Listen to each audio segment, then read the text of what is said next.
can start. Will you be giving the countdown again?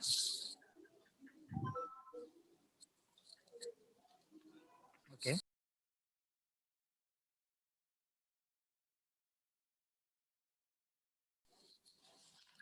Good evening, everyone. I would like to thank you all for taking out your precious time from your busy schedule. This webinar is organized by BANAI, Behavioral and Neuroscience Academy of India. BANAI is a not for profit organization formed in 2012 and has organized more than 200 plus programs nationally and internationally. The main focus of BANAI is to provide contemporary cutting edge on behavioral neuroscience. BANAI is formed and runs under the guidance and chairmanship of Dr. E. Mohan Das. BANAI welcomes everyone and anyone who is interested to join. It gives me immense pleasure to introduce Dr. Ruma Bhattacharya as the moderator for today's webinar. Thank you, Dr. Ruma Bhattacharya, for accepting to be the moderator for today's webinar. Thank you Dr. so Ruma, much. Bhatt- Dr. Ruma Bhattacharya is a senior consultant psychiatrist from Bhopal. Dr. Ruma Bhattacharya is the immediate past president, IPS Madhya Pradesh State Branch. Dr. Ruma Bhattacharya is the executive member of IPS Central Zone and the convener of International Affairs Committee. Dr. Ruma Bhattacharya is the founder of NGO Words of Worth, the welfare society that works towards mental health awareness in society, schools, and colleges. Dr. Ruma Bhattacharya is also the executive member of Rotary Club Bhopal Smart City. I would now request Dr. Ruma Bhattacharya to take over, introduce the chairperson, and start the session proceedings. Over to you, Dr. Ruma Bhattacharya. Yeah, thank you so much, Banai, for this wonderful opportunity. First of all, I would like to wish everyone a very, very happy Republic Day. It's a great moment of joy and pleasure, and I feel proud to be able to moderate this session. I would now introduce Dr. Prabhat Sithole. I know he doesn't need any introduction, but uh, for everyone's knowledge, Dr. Prabhat Sitole is a consultant psychiatrist, ex-professor and head of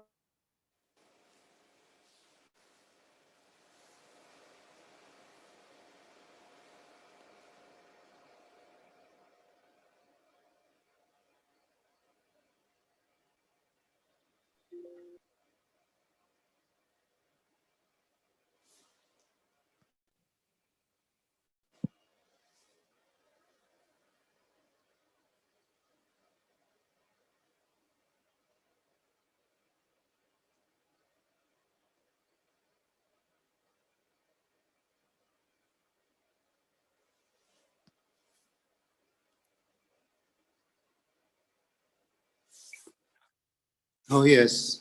Hello, can you hear me? Okay, lovely. Thank you, Dr. Bhattacharya, for very kindly introducing me to the audience. I welcome Dr. Malay Dave and Dr. Satya Raj to this session.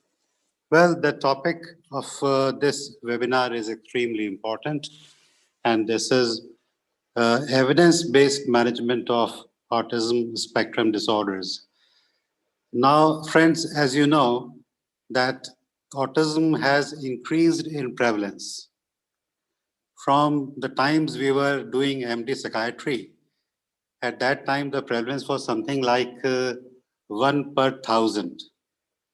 And now you can have a case 1 in every 160, something like 0.62%, which is very, very, very common. And in my student days, when I was doing MD, I would see a case of autism in something like 2-3 years. One case in 2-3 years. And now, this is the most common presentation of the preschoolers in my clinic. So autism has become common, it has become very prevalent, and psychiatrists and pediatricians have also become aware of it. And but this remains a very enigmatic disorder. Difficult to understand. The clinical picture is can't really be appreciated fully by only reading the clinical description. Unless you have seen the cases, interacted with the children who have it and with their families, it becomes difficult to understand. The etiology of autism spectrum disorder remains unknown, although we understand it better than before, but nobody can put his finger and say that this is the cause of autism. If there is no etiology, then the treatment is also difficult. And in treatment, there are certain things that medication, there is no medication or pharmacological treatment for autism spectrum disorders, but you can treat the associated comorbid problems and psychiatric disorders, which are quite common. For example, there could be ADHD, there could be seizure disorder, there could be aggression, there could be mental retardation, and any number of disorders. There could be neurotic disorders or whatever.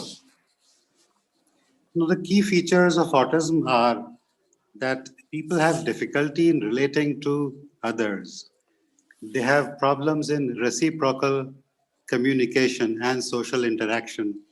Plus, they have a specific abnormalities of behavior like stereotypies or very narrow and restricted range of interests and hyper or hypo sensitivity to certain sensory stimuli, and many others. Uh, Management of autism is again very difficult, and the core or the main thing, as I understand about such treatment, is training. Training and education, they remain the mainstay of treatment of autism spectrum disorders. Uh, but we are going to have uh, more information about this from Professor Satya Raj, and she's going to tell us more things about evidence-based management of autism spectrum disorders, the new insights. As I understood, the treatment was based on the principles of learning and that of behavior therapy, but it's easier said than done. Unless one actually works with these children and with their families, spends time with them, only then one is able to apply these principles effectively for the betterment of these children with autism spectrum disorders and help the families. With this, I would like to uh, stop my introduction to this topic and over to Dr. Malay Dave for uh, further things in this webinar. Dr. Malay Dave? Yes. Okay. Yeah. Okay. Can we have the next slide, please?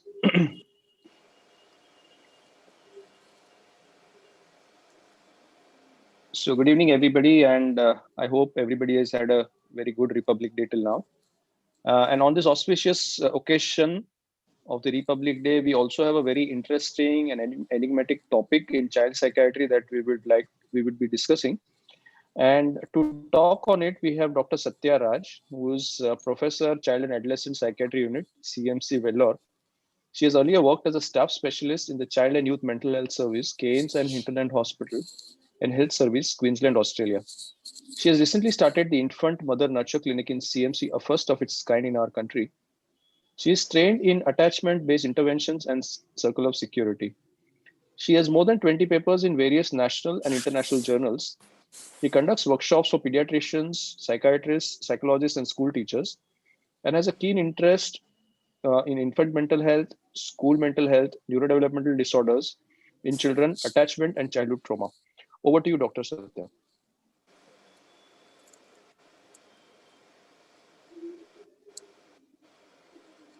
Thanks a lot, for those words, Dr. Malay.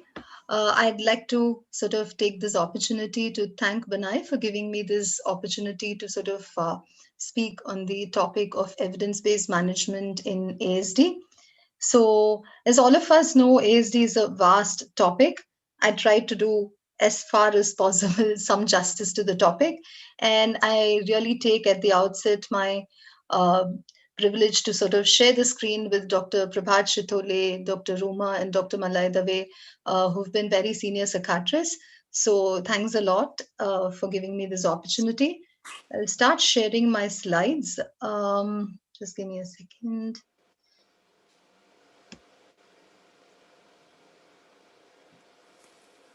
I hope it's visible and we are able to Yes. see that. Is that? Yes, Right. it's Yes, this visible is and we okay. are able to hear Thank you you. so much. So, without going sort of a lot into other things, I'd like to delve into the topic to start off with. So, I've given a very brief introduction about autism spectrum disorders. Dr. Prabhat has done a lovely job of doing it as well. So, just before giving about the evidence-based management, I thought I've placed my, how should I say, presentation PG-friendly as well. So, I think the senior consultants and the senior colleagues of mine must possibly excuse me for doing so, so that it would be placed at a mid-level so that the PGs are also able to sort of take active part. So at the onset, I'd like to give greetings from my institution, Christian Medical College, having completed 100 years of medical education, privileged to be a part of the child and adolescent psychiatry unit there. And my topic, as I said, I would try to divide my presentation into a very brief picture on the presentation of ASD, comorbidity assessments, because management will include assessments and treatment. So I'd like to put it under the following headings. So, to start with, as all of us know, autism spectrum disorder, I've taken the DSM 5 and the ICD 11 into the context. So, a spectrum means there's a range of abilities and impairments that occur in people with autism. So, initially, when possibly we were studying, I was doing my post graduation in psychiatry, it was a little different in the sense of we read about autism, atypical autism, and Rett's and Asperger's and PDD NOS all coming under the spectrum of pervasive developmental disorders. And now there's been a change in the classificatory systems, and therefore this shift has been there. I've not delved into the details of that, but of course, in case we need to take it up in discussion, I'm more than happy to do it. So, autism spectrum disorders, as we know, the diagnostic characteristics have been into two main categories: the impairments in social communication and the presence of restricted repertoire of interest and repetitive behaviors. I've given my references below as well, and at the end, so we can have a look at the same. So, ASD, as I said, just give me a second, I'm trying to close this one. Can I? Okay. Fine. So, sorry, ASD social communication. It includes social initiation, the reciprocity in communication, the synchrony in which the speech is had, and of course, as all of us know, communication includes verbal and non-verbal. So it includes the non-verbal things like gestures, facial expressions, and how we relate to others. So all this would come under social and communication. And of course, the RRB, or the restrictive and repetitive behaviors, will be the stereotypic behaviors we have, the rigidity or fixity to certain things or routines. And when that is changed, these children with ASD do have a lot of difficulty in adapting to it. And also, we have this focused interest on certain topics, as we call as restricted repertoire of interest. So, as for our postgraduate students, the DSM-5, as I said, it includes persistent deficits in social and communication. The 4 different areas have been mentioned. And of course, in the restricted and repetitive behaviors, again, you'll have to have 2 of the behaviors which are seen when you're making a clinical diagnosis of ASD. So one thing which is added under this is the sensory input or the unusual interest, as I had said. So coming on a little before that, the good thing about the classificatory system is it also gives us an idea about the level of support needed, right? Minimum support and maximum support, very significant support needed. And it does give sort of specifiers like with intellectual disability, without intellectual disability, with language and communication disorder, without the same. So it makes it more circumscribed and easily definable as a category or a cluster of symptom. So why do we need this? So once you have a clear definition of the spectrum and a particular category in that spectrum, the management or the treatment can be very focused according to the deficit areas. I've taken the CDC to 2020, the latest reference. So the prevalence rates in children, according to the CDC, is about 1 in 54 now. This was based on a study which was done on 8-year-old children. Of course, the prevalence rates in boys and girls, there is a predominance in boys, about 4 times more commonly seen compared to the girls. And of course, as all of us have learned, the presence of intellectual disability or the presence of a developmental delay is seen as high as in 1/3 of the population. So I'm not sure whether it's very clearly visible, but just to give an idea, this is a pathway. So you can refer to Levy and colleagues. This is a reference, it was given by them. So when there is a suspicion of a ASD spectrum disorder by the parent or anybody or a primary caregiver or a person possibly in the preschool or any person in baby care facility who reports that the child has certain red flag signs. So what happens is, according to the American Academy of Pediatrics and American Academy of Child and Adolescent Mental Health, there are surveillance strategies in place. So once there is a suspicion, then a screening is done. A screening developmental assessments are done. And once it is suggestive of possible presence of an ASD spectrum disorder, then you move on to diagnostic assessments. So diagnostic assessments will either confirm the presence of an ASD or will refute the same. So even when the ASD has not been sort of made a diagnostic at that stage, I think the surveillance needs to continue. And when there is a family history more so, the risk is reassessed after a particular period of time. So this flow chart basically shows how you move from a surveillance to an active screening and then moving on into a diagnostic assessment for ASD. What are the common red flag signs? As I said, not responding to name call by 12 months of age, not pointing to objects, no pretend play, avoiding eye contact, trouble, so theory of mind or trouble in understanding the feelings of other people, delayed speech and language skills, and of course, having very minor things in the environment changing, upsetting them a lot. Obsessive interest, and of course, repetitive behaviors. So, all these are clear red flag signs which would possibly initiate the clinician to sort of assess further and look into the specific ASD diagnosis. So I've tried to make an idea as to what are the screening and early identification. As I said, that is the key for ASD spectrum disorders. So developmental surveillance and monitoring is a major theme which has been suggested by most of American Academy NICE guidelines, Canadian guidelines, Royal College, Indian Clinical Practice guidelines, and so on.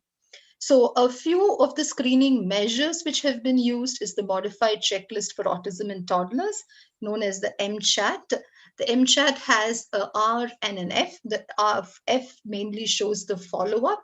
So basically, it is a quick screener which would give you an assessment of high risk of autism, moderate risk of autism, or low risk of autism.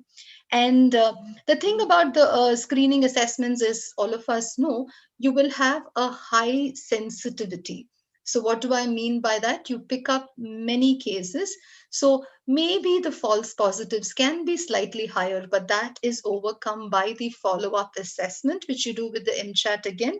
Or you move on when there is a high risk in MCHAT, you move on to a diagnostic assessment, which confirms the diagnosis of ASD. So though it is a clinical diagnosis as well, we do have diagnostic interviews and diagnostic assessments which can be done to confirm the diagnosis of ASD. So a few other screening measures are the social communication questionnaire or the SCQ and then infant toddler checklist, ADIR or the autism diagnostic interview, and ADOS or the autism diagnostic observation schedule and the diagnostic interview for social and communication disorders. These are commonly the diagnostic assessment tools which are used for the diagnosis of ASD. So once we have made a multi-axial diagnosis, so a multi-axial diagnosis for a neurodevelopmental disorder, as usual, as we know, goes in level of intellectual disability or developmental delay, the etiology, axis 3 being the medical comorbidity, axis 4 being the psychiatric comorbidity, and axis 5 the psychosocial functioning. Once you have had a multi-axial diagnosis made, then looking into the comorbidity presentation is very essential. As Sir was saying at the start of introduction of the topic, it is comorbidity is actually a rule in child psychiatry rather than an exception. So developmental delay, seizure disorder, sleep disturbances, ADHD, GI disturbances, feeding and eating problems, and mood disorders, anxiety, OCD spectrum, bipolar, all these are common comorbid conditions seen in ASD. Differential diagnosis, as we mentioned, is again developmental delay in intellectual disability, a speech and language disorder, a selective mutism where children refuse to speak only in a particular setting, and of course, psychosocial situations like when there is a traumatic environmental background, when there is severe neglect of the child, when there is a reactive attachment disorder. All these are very common differential diagnosis for an autism spectrum disorder. And of course, genetic conditions commonly considering are the Fragile X and of course the tuberous sclerosis. All these are again common differential diagnosis which we have to have in mind. The Landau-Kleffner, which has an EEG abnormality associated with ASD-like symptoms, and speech and language impairment, hearing impairment, and other mental health conditions, specifically referring to our psychiatric disorders. So what is evidence-based medicine? So that was a quick run through of just ASD. Evidence-based medicine, according to Sackett, it's not actually a cookbook medicine. As you can see the hierarchy. So at the top of the pyramid is the systematic reviews and your meta-analysis. And then you have your RCTs, cohort, case control studies, and then you have your case reports and other information. So it is how we are going to integrate the clinical expertise with the best external evidence available and finally make it available to the patient. So evidence-based interventions I have classified into comprehensive treatment models and of course focused intervention practices. So what is the comprehensive treatment model? What do I mean by that? So it is not, it has a broad learning or a developmental outcome. So it is, there are many, if I mention the names, I'm sure most of us would be able to get it. Most of the PGs would be able to relate to it. You've heard about the LOVAS, the TEACH, the LEAP, the Early Denver model. So all these are comprehensive treatment models where more than one specific targeted area is sort of taken for intervention in the ASD spectrum. And what are the common points? They have an organization. So there is a framework, there is an operationalized manual. So everybody is able to form the same manual so that there is a sense of replication and it's standardized in that sense. So the intensity, so we have most of these sessions based on, for example, ABA or applied behavioral analysis, 20 hours per week to have the maximum efficacy. And then you have, of course, a range of behaviors being targeted. As I said, communication, social competence, take language, or take adaptive skill behavior, academic outcomes. So all these are referred to as the comprehensive treatment models. I'll be going on even into a few focused intervention practices. So what is this? This assesses only a specific skill. For example, I'm going to teach them only, say, adaptive skill, or I'm working only on their communication. So for example, a PEX, that would be more an example of a focused intervention practice. So discrete trial teaching is one, and of course you have prompting, video modeling. So one specific skill area or goal is focused in this focused intervention practices. So again, my reference for this is 2020, sorry, it's from the Steenbrenner article.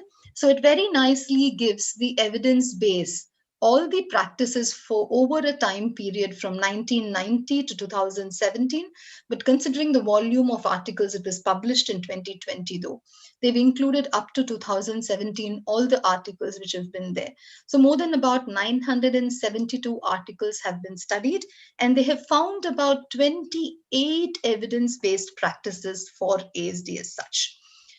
So as I said, what is evidence-based medicine? How do you move? There is an intervention research. It comes in a peer-reviewed journal. From there is a systematic review and a meta-analysis. And then that is translated into an evidence-based practice, which is user-friendly. Finally reaches the person who is going to be used in, and then it is implemented.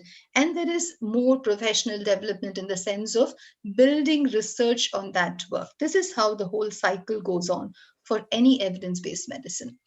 Sometimes it can be focused, as I said, on the outcome. So if it is focused on the outcome, as you can see, I've had 3 columns. So the first column would be like mainly what are the areas focused? Whether I'm focusing on self-help or adaptive skills, I'm focusing on academic skills, challenging behaviors, cognition, communication, many such specific areas. And you can see on your right hand end the number of articles that have been looked into from the time period 1990 to 2011. And then the next 5 years from 2012 to 2017, you can see the rise in the number of articles over the past, say, 5-6 years has been significant to show that certain practices are significantly more evidence-based than the others. So these are the other outcomes which I was talking about: social relatedness, vocational or play skills. So looking into these are the practices. As I said, there are 28 evidence-based practices.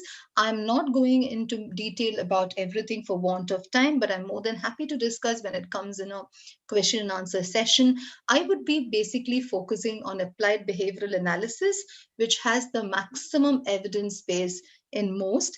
And of course, I'd be talking a little about your developmentally based, interaction-based relationship assessments and interventions, and of course a little on communication. So this is the list of other things, as I said: augmented or alternative communication, behavioral modification methods, educational methods, exercise, modeling, functional behavioral assessment. So these are all the list of peer-based assessments, prompting, reinforcement. So each one of these are the evidence-based practices. That is, they have RCTs showing that they have been effective in the management of ASD spectrum disorders. So the list goes on. I'm not going into the detail of that. Yeah. These were with some evidence, not with very good evidence. Of course, you have a shorter list just coming up. That is, the evidence is just building for these practices, but still it is not to be used in clinical practice. So animal-assisted intervention, auditory integration training, exposure, and matrix training, all these have some evidence which has been gathered by very small case series or case reports, but no other evidence. Sensory diet, many more such sort of focused interventions which are gaining. So I'll be initially talking about the intervention with maximum evidence base in the form of meta-analysis, and also a sequential meta-analysis where you do actually, it's a cumulative meta-analysis which we take into account, and then the effect sizes. And all of us, when I'm talking about evidence base, are aware of what the effect sizes are. Usually you take the effect sizes as 0.2 as a cutoff is not very effective. You calculate the Cohen's d for the effect size, and then 0.5 is moderate, and anything above 0.5 is taken as a good effective effect size. So I'm starting with applied behavioral analysis, which has the maximum evidence base. So what does it work on? All of us know it is an antecedent behavior consequence model. The main goals are three things. You either control the antecedent and thereby modify the behavior, and skill acquisition happens.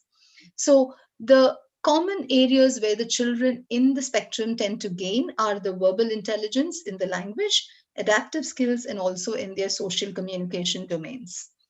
So these are the common terms which you use in an ABA. So the task analysis, what does it mean? So for example, if I'm going to teach the adaptive skill of, say, brushing to a child, the whole act is sort of, so first I'm just going to teach the child. It can be either breaking into small bits like holding the brush, putting the paste on the brush, just front strokes initially, then side strokes, then being able to take in water, then gargling the water out. So each of these steps is sort of taught to the child in very, very small sequential progressing steps, and then it is sort of chained together either by a forward chaining or a backward chaining method. And when you're doing this process, the prompting is usually they start from a full physical prompt where the mother or the interventionist who is trying to give the intervention holds the child's hand and makes them do the side stroke or the front stroke. And then it becomes a physical prompt, which is not significant, then moves on to a verbal prompt, and then just with visual cues. So prompting and fading the prompting is again another procedure which they commonly use, and reinforcing the child at each step of skill acquisition is very essential.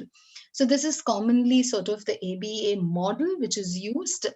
And of course, there are multiple meta-analytic studies which have showed that an ABA approach has significant sort of effect size in helping, not only in adaptive behavior and language development and social functioning.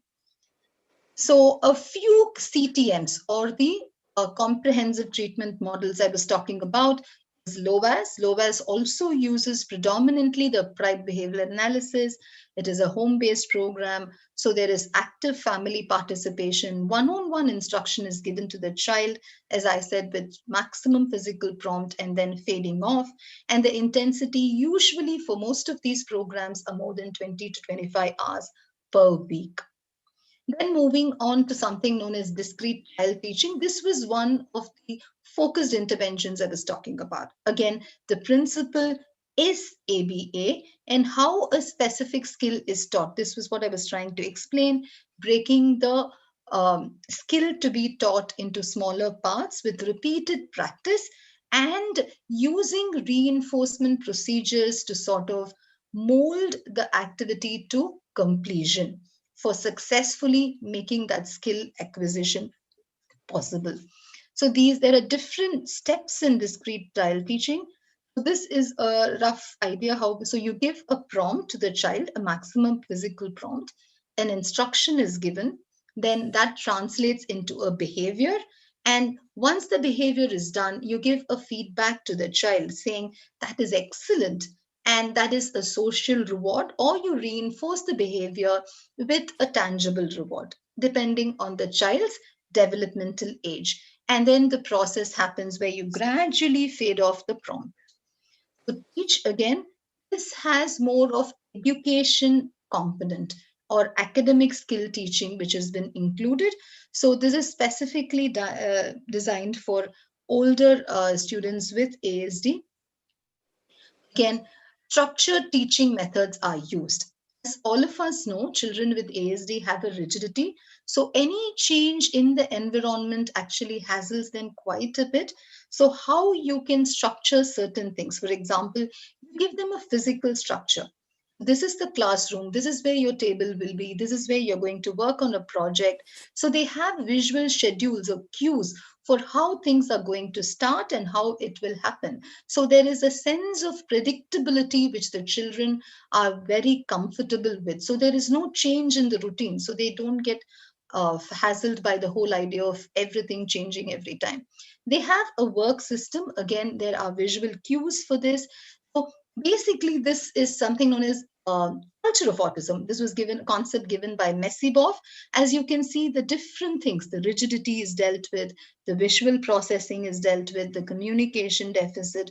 So each of the target areas where the child has a challenging in behavior in ASD is targeted through a structured teaching protocol. So what is the idea of a structured? There is going to be an increase in the adaptive skills and thereby increase in self-regulation. And once that happens, there's going to be a decrease in the problem behavior. So this is how a structured teaching concept would work. Just to give you another quick idea, as I said, this is again one of the maximum studied meta-analysis systematic reviews for early start Denver model. This is used for children from 12 to 48 months, that is from 1 to 4 years of age. Again, it uses ABA. Here, basically, the difference is they're using play as a therapeutic medium to build positive relationships. And through this play and joint activity, basically you're working on the language skills, on the social skills, on the cognitive skills. So it can be done at home, and of course it can be done at school, in an office setting, in multiple areas. You can have both one-on-one work done or in group settings as well. Again, the Early Start Denver model has having a rapidly increasing evidence base. LEAP again is one of the programs which have been very commonly used. I would say there is an overlap, like they use principles of ABA and also have a lot of developmentally appropriate features. So it is somewhere, how should I say, a bridge between the ABA and the development or individual differences. So a connection between, say, ABA and flow time, maybe. So this approach again focuses through play to interact and increase typically sort of developing peers, to integrate ASD children and then sort of develop on skills of social and communication. So I think this is a preschool program. So children are not alienated. ASD kids are not sort of having a, how should I say, where they're kept alone or there is no stigma associated. They're trying to integrate it with normally, typically developing peers. So this is the advantage of the LEAP. And of course, LEAP uses multiple other techniques like errorless learning. So what does it mean? I'm going to give you a level where you need not have a trial and error.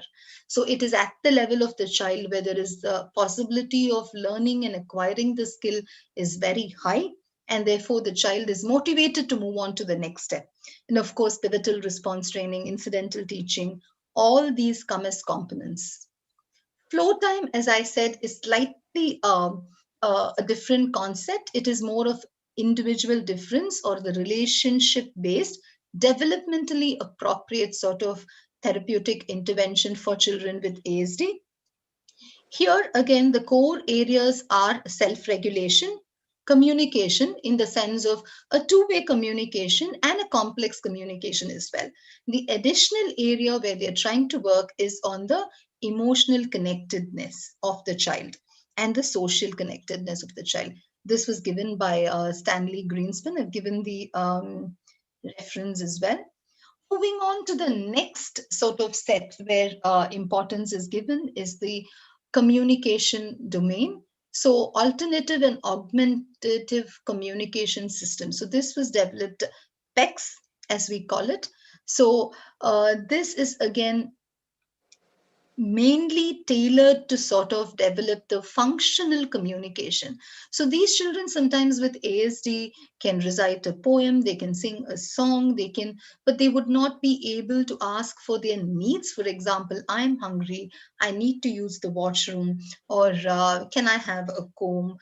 Can I have a spoon? So this functional communication, they do have deficits, though they have a lot of words and they are able to even recite poems or sing songs or narrate a story which they've heard. So working on the functional communication is the main idea. It goes through 6 characteristic steps. So first, the child is taught how to communicate, and then you can see a lot of pictures I have given. So the child, you choose one picture, teach the child, and then tend to discriminate it from a closely resembling picture.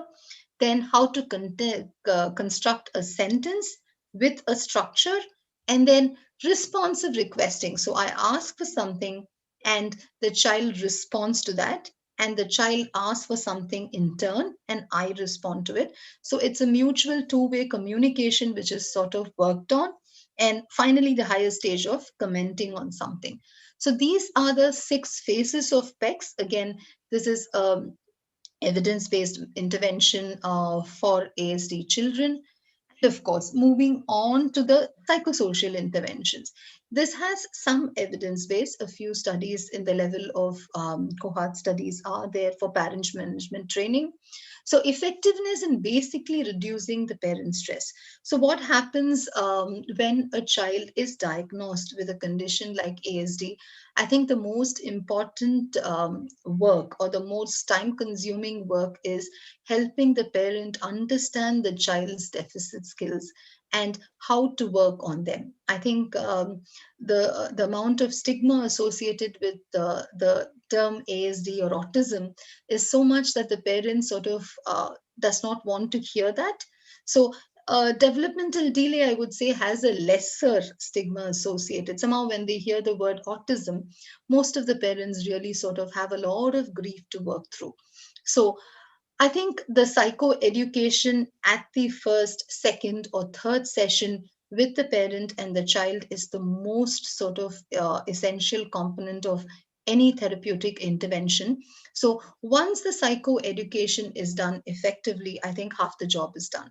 So then the sort of follow up is ensured that they do come in for sessions, they understand the need for early intervention. So, most of these things are conveyed to them and impressed upon them during the very first few sessions.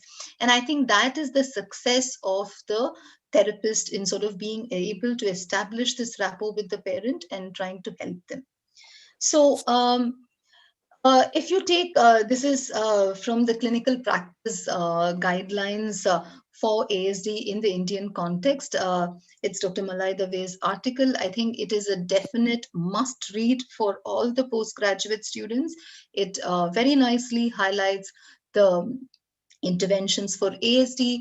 It has been divided into non-pharmacological, pharmacological interventions, where non-pharmacological, they've divided into structured educational and behavioral interventions, where your ABA, your skirts and other things would come. And then you have your developmental interventions, where, as I said, your flow time, DIR would come.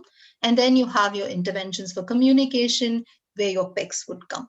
Though there are many more interventions, I'm talking about the ones only with the maximum evidence base. And then you move on to the pharmacological sort of interventions for ASD.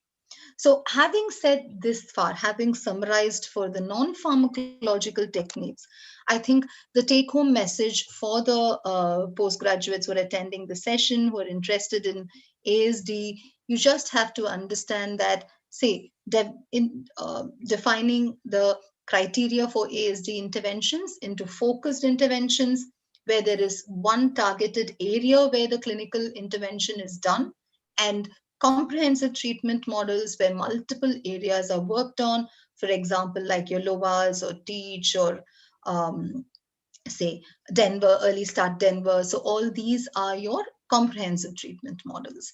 And then of course you have your developmental interventions as like example flow time, which I had mentioned, and interventions for communication. So I'm happy to take, as I said, I've not mentioned many more things like, say, for example, errorless learning, time delay, pivotal response training. More than happy to take it during the questions. So moving on to pharmacological interventions, as I said, just a slide on Cochrane reviews. The Cochrane review recently, 17 reviews were included in this. It was by Larissa et al. In 2017. So they found very weak evidence for all our casein-free diets, which was once very, how should I say, significantly marketed, saying like, don't have ice creams, don't have rotis, don't have this, don't have that. I think you're actually sort of decreasing the quality of life of a child and nothing more. So there is nothing therapeutic achieved by following such practices, and very, very less intervention for theory of mind, cognitive model, parent mediated models, music therapy, and so on, acupuncture, many more things. And of course, our mega vitamin diet, chelating agents, hyperbaric oxygen, sound therapies, all this also have no significant benefit, has been sort of shown in this Cochrane review. Moving on to pharmacological interventions. So once you understand and once you've convinced the parent about need for non-pharmacological interventions and they've started attending therapy, I think that's the first success. Do we always have to have medicines for children with ASD? No, would definitely be my answer. So currently it is basically only given, it is not a cure for ASD, it is aimed at managing certain challenging behaviors, right? So which you are possibly, or you want the child to be more cooperative during your therapeutic intervention sessions. So in case the child has significant self-injurious behavior, significant preoccupation, repetitive behaviors, which is intervening with the therapeutic intervention, I think only at that stage, and that is possibly the only indication where you're looking at a pharmacological intervention. And the risk of starting a pharmacological intervention, I would say, is, of course, the side effect profile of the medications, one, yes, two, and the need for monitoring. What I have seen in clinical practice, being in a tertiary care center, once we start a child on, say, a low dose of risperidone and send, so the child, most of our sort of clientele comes from West Bengal, say, and say all the northeast states. So they tend to be on the medication for longer than the child might actually need. So it's like a double-edged sword. Yes, you need to use it when you need it, but then it has to be used very judiciously. So the risk-benefit analysis before starting a pharmacological agent has to be assessed and specifically tailored to the needs of the child. Fine. So what are the common domains why a child would sort of need medications where there are problems in attention, impulsivity, hyperactivity, significant compulsive behaviors or obsessive symptoms, anger outbursts, emotional dysregulation, irritability, self-injury, temper tantrums, aggression. So these are going to be the most common sort of targeted symptoms when you're going to sort of target it with medication. If you look at FDA approval, risperidone and aripiprazole have been the only indications or the FDA approved sort of treatments in children and adolescents and even young youth with ASD. It's most commonly used for repetitive behaviors, impulsivity, for self-injurious behavior in children. And of course, maybe I would describe it a little more during the question answer session in case there is a need. Self-injurious behavior, again, depending on the topography of the self-injurious behavior, whether they would need SSRI, whether they would benefit from an atypical antipsychotic or something like even lithium as a medication of choice is different. It's a little out of the topic, so I'd cover it in case we have questions. So the only FDA approved drugs are risperidone and aripiprazole. What are the other medications which are commonly used? Some of them are off-label use. So SSRIs and SNRIs, yes, they can be used in case there is anxiety, depression, most commonly during the late childhood, in prepubertal children or in early adolescence. We see this, we call it as a meltdown. Sometimes in children with ASD, which is very difficult to manage. So maybe very, very, how should I say, judicious use of an SSRI can be at times helpful. ADHD, one of the most common comorbid conditions with ASD, methylphenidate has shown sort of good effect in children with ADHD. Of course, the side effect profile has to be taken into consideration. You have the choice of atomoxetine as well, but see the clinical profile of the child, right? Younger child, no seizures, no cardiac abnormalities, otherwise no genetic causes, a low dose of methylphenidate is fine. But in case you're looking into a comorbid seizure disorder, obviously then we're going to look into something like atomoxetine, but after getting your baseline EEG, ECG, and other workup being done.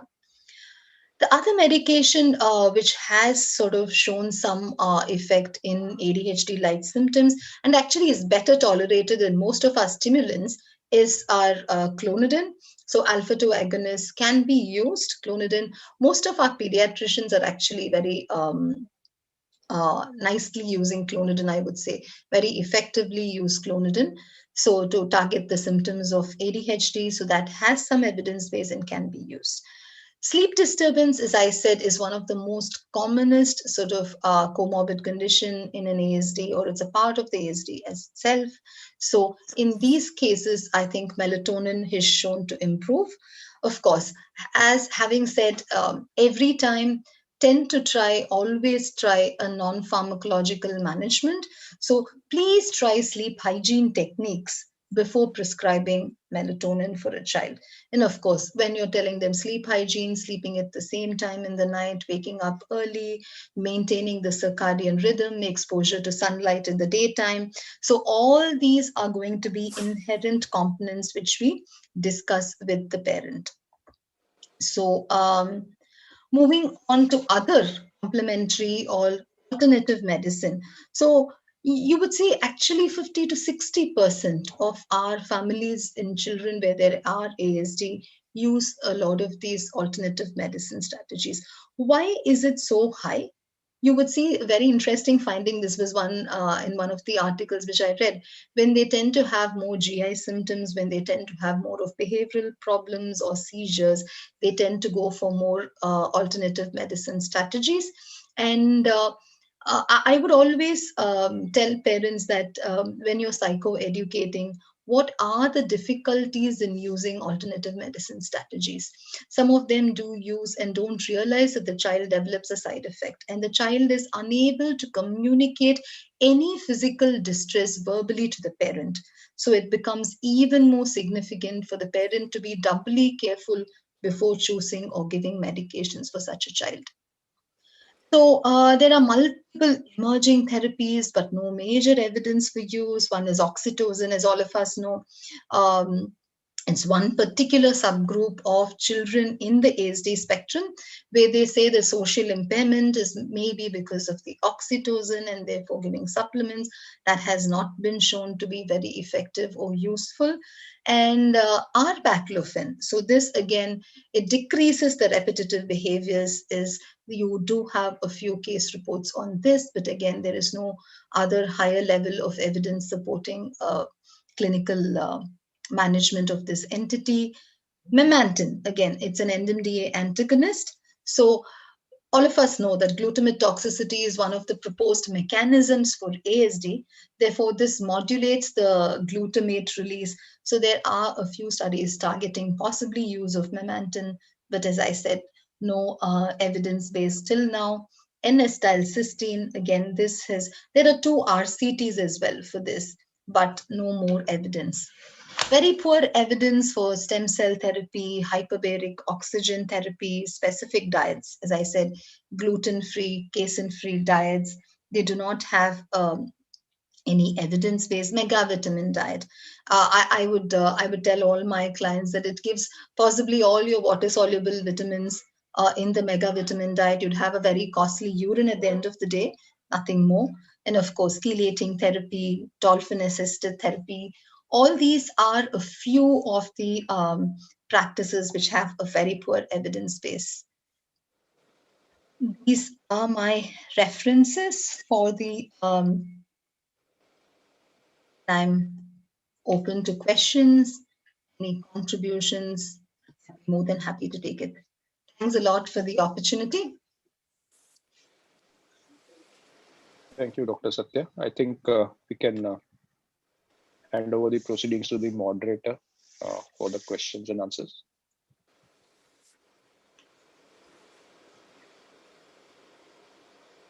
You need to unmute. Dr. Ruma, you'll have to unmute yourself. Yeah, thank you. Thank you for reminding. Yeah, so thank you, Dr. Satya, for this enlightening presentation. And to tell you, there are many questions for you and very interesting ones as well. The first one I would like to take is from Dr. Dipankar. He has asked how to differentiate between comorbid OCD from restricted and repetitive behavior in non-verbal ASD. Lovely question. Thanks a lot, Dr. Dipankar. As I said, see, one is to look from a developmental perspective. So you can ask when was the onset of symptoms. So, and when you are taking into consideration an obsessive compulsive symptom or a disorder, it is going to have more than one. So common obsessive symptoms in children, as we know, are either aggressive, sexualized obsessions or obsessions of contamination, symmetry, all these things. Whereas your restricted repertoire of interest would be more of rigidity, similarness, or symmetry. So there would be a subtle difference. And one of the best ways to sort of differentiate between both is to see the range of symptoms available, to see whether there is any compulsive behavior associated with the symptom, to see if there is any magical thought associated with that symptom or not, to rule in or rule out of an OCD. And of course, having said that much, you can also do a few sort of, how should I say, rating scales to see whether it is a syndromal OCD, because as most of us know, obsessive symptoms can still be seen as a part of the syndromal autism spectrum disorder. So whether we are going to target it pharmacologically is a question of interest, and that would be as to how much it is functionally impairing the child. As most of us know, that is the differentiation between a trait and a disorder. A disorder is something which causes significant distress and functional impairment. So only then would I sort of clinically intervene and treat that particular symptom. So this is how I think taking a developmental perspective would be very easy and appropriate way to differentiate between both. Thanks a lot for the question, Dr. Dipankar. Yeah, and thanks, Dr. Satya, for that answer. So there's another interesting question from Dr. Shivanand Kattimani. He wants to ask what setup is required in delivering services to ASD children and ASD adults? That's a nice question. So here the focus is going to change. So even children, I would rather divide it. For example, we at our center have something known as an infant stimulation program, where it is for the 0 to 2. And then we have an early intervention from 3 to 5 years and an advanced intervention from, say, 5 years plus. So I'm here talking about the mental age of the child as well is taken into consideration. And therefore, what you are going to tailor for a 0 to 2, I would focus on play, communication as my primary targets. When I'm moving on to a, say, preschool child, say 3 to 5, and when I'm targeting that, communication and socialization would, and a few adaptive or self-help skills would be my focus. So depending on the outcome I would like to focus on, the facilities also have to be a little modified.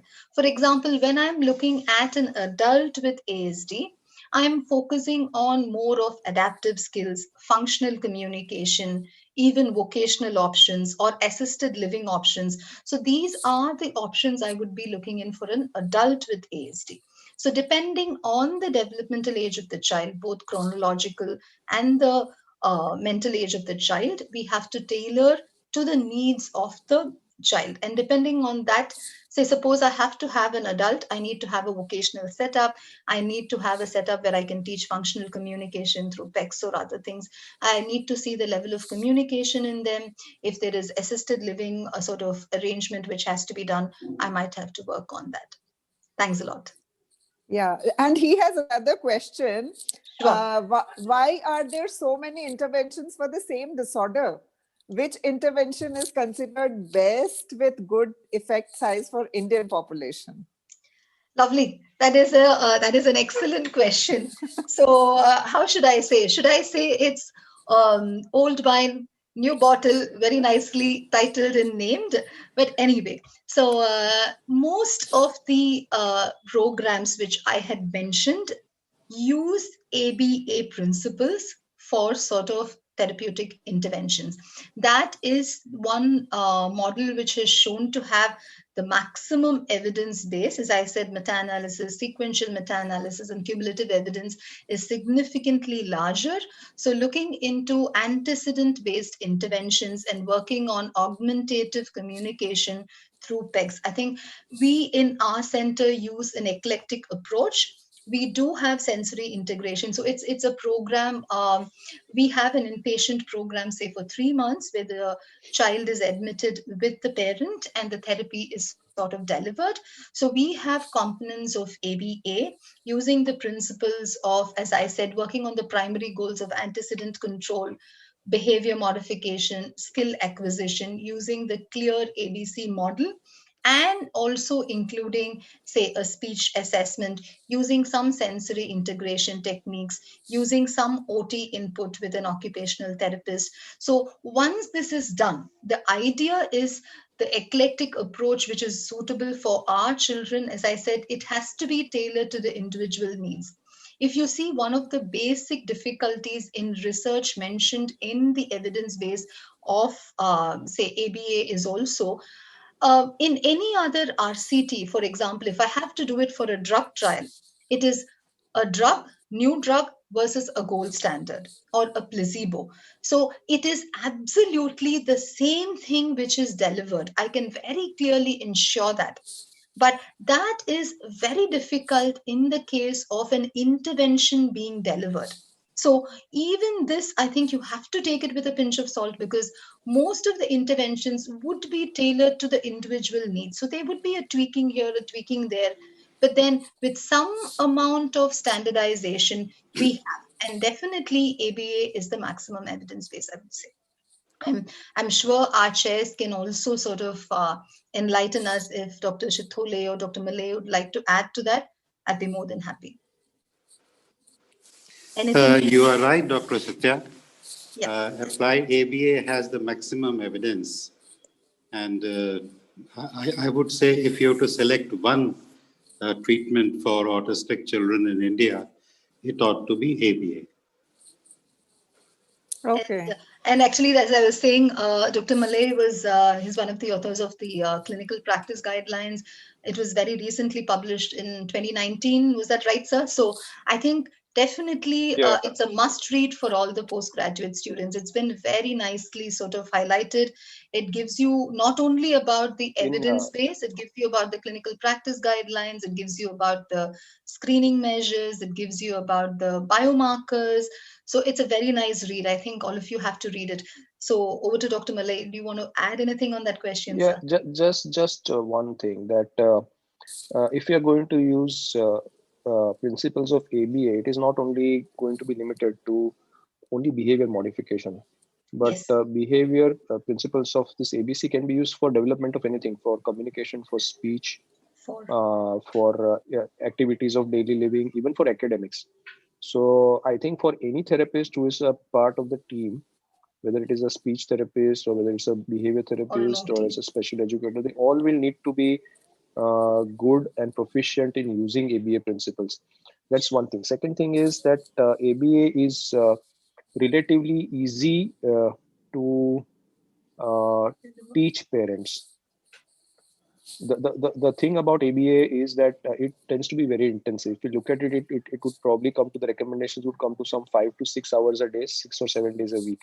Yes. And the idea is that like any other behavior, if not practiced well, there is going to be the behavior is not going to really sustain. So even for parents, it's easy more than anything else to use principles of reinforcement and things like that. So I think that more than evidence, I mean, evidence is of course, and the problem with evidence is it's going to be based on what studies are there. So that's our shortcoming. But when we use it in clinical practice, or even as clinicians, if I am going to look at certain behaviors, better that the behavior is assessed on ABA principles, broken up into bits and pieces and things like that, and then go sequentially chain them up. That seems to be the best approach anywhere. It's easy to understand, easy to implement. Thank you, Thanks a Dr. lot. Malay. Yeah, thank you. So my very good friend Rukshida is asking, are we overdiagnosing ASD in urban areas and underdiagnosing in rural areas? That's a very interesting question. As I said, see, I think the idea is be using more of structured screening instruments to possibly decrease this disparity. But as I would say, see, it is a double-edged sword. In urban areas, maybe the rates are slightly little higher because of the awareness. So that may be one of the reasons possibly you're getting a higher sort of thing. And the other thing would be in an urban area, all of us are now more commonly used to living in flats. There's either it's actually one peer or no peer. So it's just the parent. And then if the parents are working, absolutely there is no sort of environment available for the child for even early stimulation, for the socialization and communication to happen. So is that actually going to be a proxy marker and increase sort of the so-called prevalence in the urban areas? I'm not really sure. So that is also a possibility. So is it going to be the diagnostic criteria? Is it going to be because we have broadened the criteria, there is a wider net, therefore we are picking more numbers? Is it because of the awareness? And even in urban areas, for example, I possibly see about 30 to 40 cases of ASD in a day. So is it the center in a primary care setup versus a tertiary care setup where people come for confirmation of diagnosis? Is that giving you? So these are the possible explanations. The methodology or the screening, how do you diagnose ASD?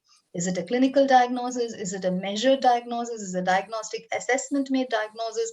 So all these are going to sort of explain the difference in prevalence rates in different settings.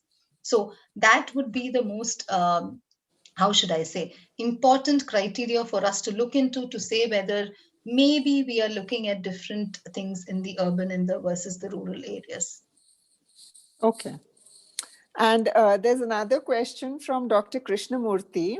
He is asking, what is the best internet-based resource or website for parents to learn about ASD and to be a part of an online self-support group? Is there any?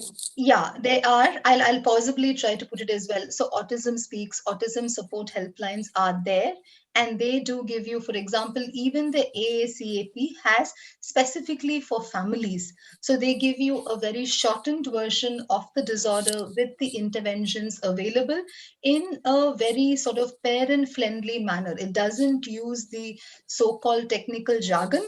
So it can be used, and there are multiple study materials available on the net for that.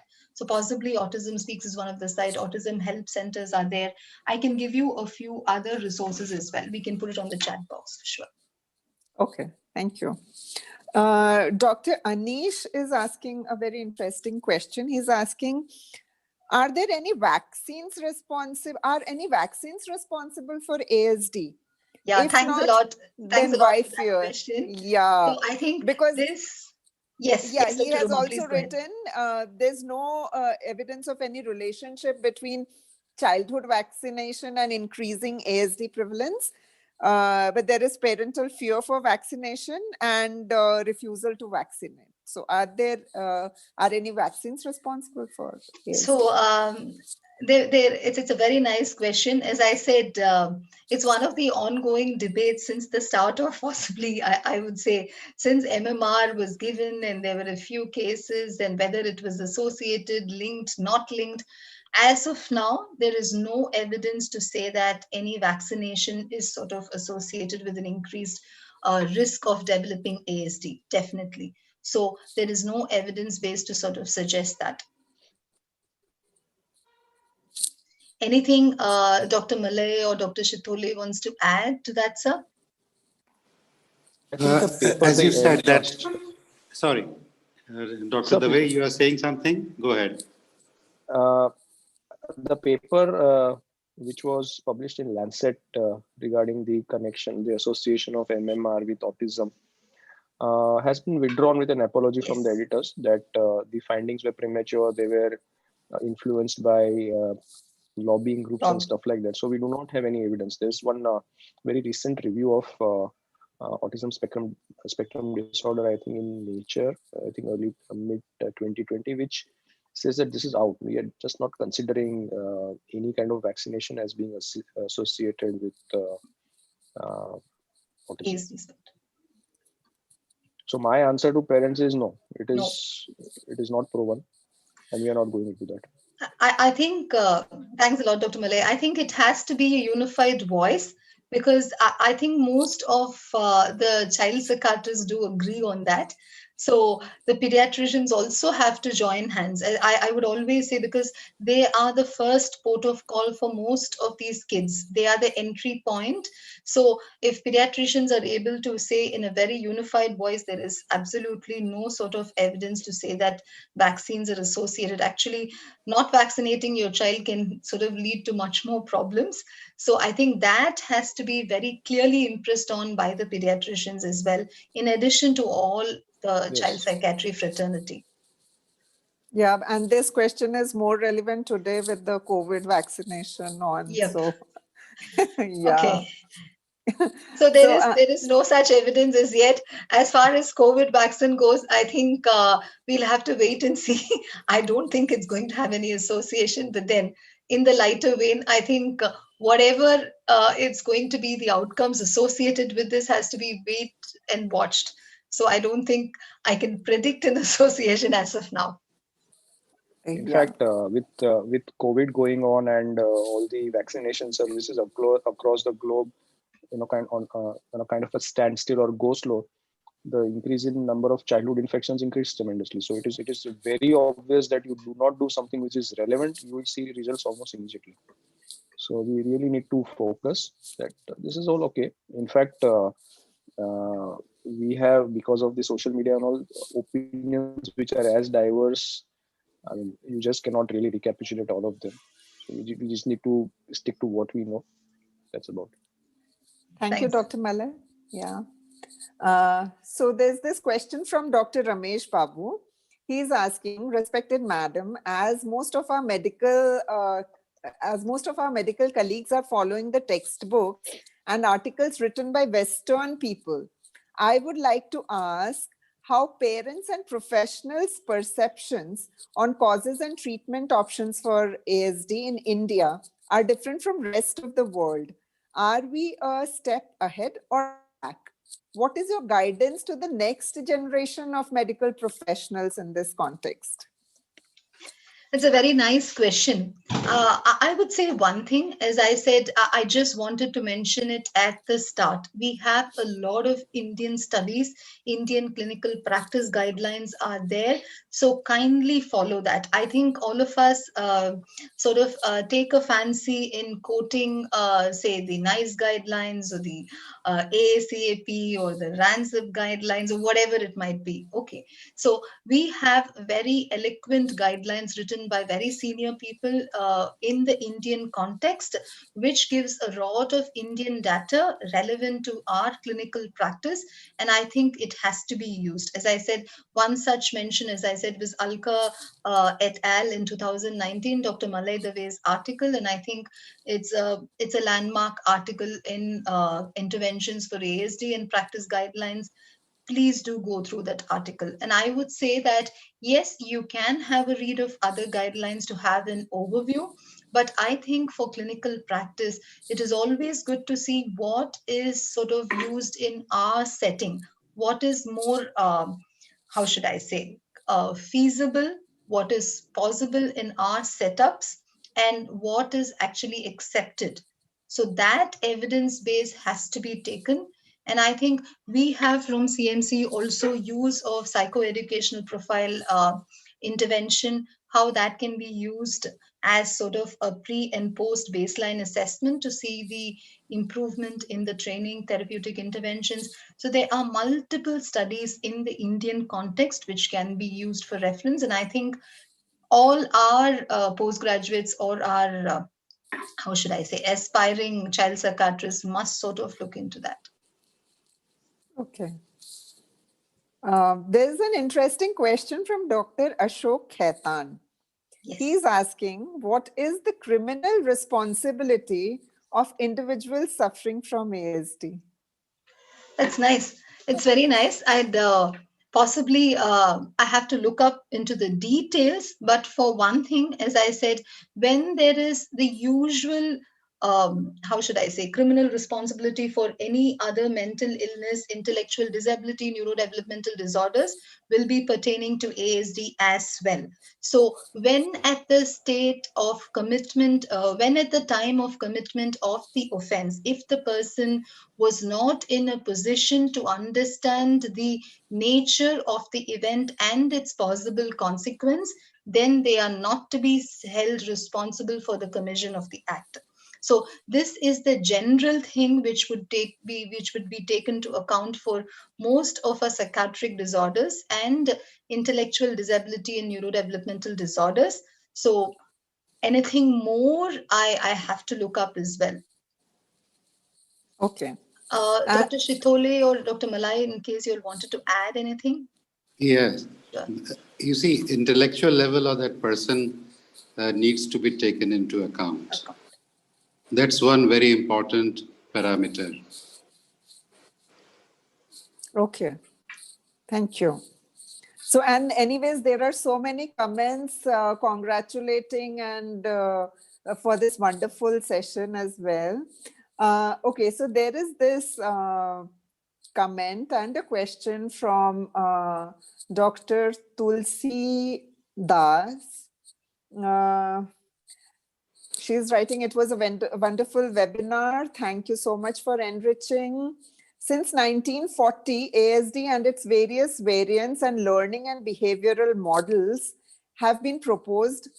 My question is, are there any robust genetic studies since 1940 which are evidence-based? Or what is the role of vitamin B6, B12, zinc, magnesium in treatment of autism? Or is it training for ASD rehabilitation? Okay, I would split it into three parts. So the first question, genetics in the etiology of autism. As I said, there are tons and tons of studies, should I put it that way, on the genetic basis of etiology. There are a lot of single gene disorders associated with ASD. There are a lot of multi-gene disorders also associated. There are syndromes, as I said, genetic syndromes associated with ASD as well. So I had not presented this because this was not a part of the scope of the session. It covers more into etiology. So one is the nature versus nurture. So there are multiple studies for etiology of autism. One nice reference is possibly thinking out of the box. I would try to again give that reference either to the possibly organizers, we can forward it at some stage. So it's again a very nice article where you give nature versus nurture. So the most accepted model now is not only the genetic, it includes a lot of the epigenetic changes as well because of the environmental toxins, the PCC and other things. So the GE model or the interaction model is the most accepted sort of or latest in the etiology of autism? So that would be my answer to the first part of the question. Second part of the question, as I said, B12, B6, and other therapies or the mega vitamin diet, there is very poor evidence for treatment of autism spectrum disorders. If I'm right, that was the second question. And the third, definitely the maximum is therapeutic intervention based on ABI principles, which will be used for ACE, autism spectrum disorder. I think I've covered the three parts, or am I missing something? No, Yeah, absolutely. all good. Yeah, all Yeah. good. So there is this question from Dr. Muazzam Khan. Yep. He is asking, for reducing hyperactivity, occupational therapy is compulsory? How to reduce repetitive communication in ASD? Screen time in infant can be a cause of ASD? Lovely questions. So again, three ways. I'll split it. Reduce. Restlessness, hyperactivity as a symptom of ADHD. So yes, all of us have to remember that you're trying to do two things in this context. One is skill acquisition or development of adaptive skills or positive behaviors. On the other hand, is the decrease in the maladaptive behaviors or the problem behaviors. So usually we say they are in a balance. So for children with this restlessness or hyperactivity or a lot of this, how should I say, repeated jumping and other vestibular stimulation related activities, some of the structuring helps, right? Like for example, non-pharmacological strategies where you would give concentric circles, making them sit in, say, a circle as large as this room, and then for 3 minutes, and that is rewarded, and then decreasing the circle of the size of the circle gradually, and then on-seat behavior is sort of rewarded. That can be used. So again, behavioral principles, as sir was saying, it can be used for either skill acquisition or problem behavior reduction. There are a few strategies. For example, when a child has a lot of jumping and other things, we do give time on the trampoline. So, for example, or on the swing as a break from activities. So the child gets the necessary dose of vestibular stimulation in a very acceptable way. So the child does not have to jump. So jumping on a trampoline doesn't look very displeasing to anybody in the environment. So the child is having fun and having time, whereas jumping on the spot with maybe a little distressing for the parent when they're taking them out to any other place. So giving them other alternate activities and structuring it with an occupational therapist can be done initially before considering medications, as I said. That's the first part of the question. Sorry, can I have the second part of the question? How Don't to mind. reduce repetitive communication Yeah. and So screen time. The next yeah, is the screen excellent. time. So repetitive communication or echolalia, as I said, there are a lot of difficulties in the communication, as I said, either in non-verbal or verbal communication.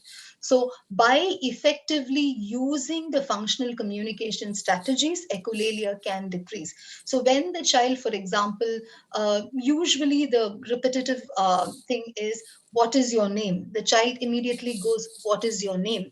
Again. So by sort of giving the child even being able to say, my name is, not the whole sentence, but then just giving the name to start with, or showing the card, and then being able to respond to that communication in non-verbal words, and then reinforcing again in this with maximum physical prompt, with then decreasing physical prompts, then with verbal prompts and visual cues, can be done in a structured way to decrease the repetitive, say, communication patterns.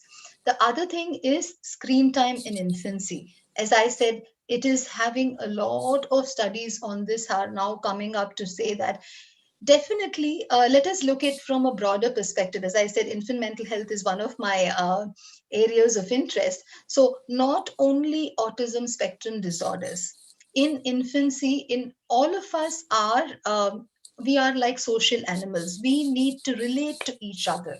So what is happening now, the most common scene we see, even when a mother is feeding her child.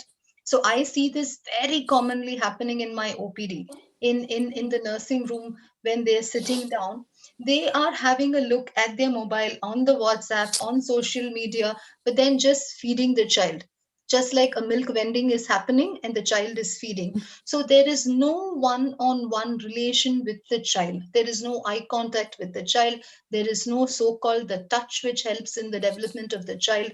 So one note to attach for this is, I'd like to use the quotes of Dan Siegel, who said, actually, human connections promote neural connections. And that is very important for forming a basic attachment and for social and communication development. So, definitely, when it is a screen doesn't respond to you, right? You get to stare on a screen. So when that is happening, the child's interaction is absolutely lost. So in fact, I would like to say that, going back to old times, when our grandmothers, when our when we were living in bigger families, you would see the grandmothers talking to, say, a 1 month, 2 month old. I have seen, and I would have wondered, what does this child understand? Why is she going on? She would very nicely say, ah, oh, inne veno. She'll be asking, kya chahiye? Kya karna hai? Dekhna hai kya? Kaun aa raha hai? So you will be wondering, what is she doing? This child understand this. But that relating is very essential for developing the neuronal connections. So I think definitely decrease in screen time has to be done as a very prerequisite for not only ASD, for attachment and many more disorders on the spectrum for socialization and communication. One more thing I wanted to add. No, I'll go with it later. No worries. Anything else? Sorry, Okay. there were 3 parts, right? We have finished the 3 parts. Yeah, so yeah, absolutely, Dr. Satya. So I Awesome. don't know how much time we have left, but Dr. Shashi Rai is asking a very interesting question.